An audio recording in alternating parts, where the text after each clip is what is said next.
ساديو يتقدم بيرسل له كرة عرضية، دفاعات الهلال تعود والكرة للأقوياء، مباراة للأقوياء، ديربي الأقوياء. ساديو ماني، ساديو في مكان كريستيانو، تصويبة عادت إلى فوفانا، لمسة تعود إلى فوفانا من جديد، يسقط التي تشجع في هذا التوقيت وتؤازر.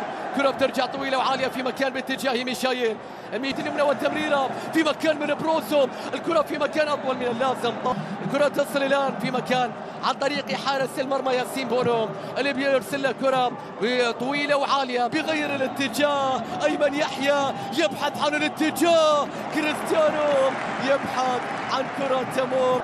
اللي قال كلمة جميلة، قال على النجوم ألا يرضوا على أنفسهم دفاعيا أحيانا، لا يقوم بكل الأدوار، لكن نشاهده يدافع ويتراجع في بعض اللقطات. والكرة طويلة وعالية في مكرم، والكرة بعد ذلك إلى ياسين بونو. هل تكون لبالي أقرب لغالبية الكرات ياسين بونو والكرة الطويلة والعالية؟ دوسري، سامي الجابر مرتين انضاء ووضع الكرة في الشباك. كيف سيتعامل كاسترو؟ كيف ستكون ردة فعل كريستيانو؟ تغيير، بحثا عن التغيير، بحثا عن التغيير.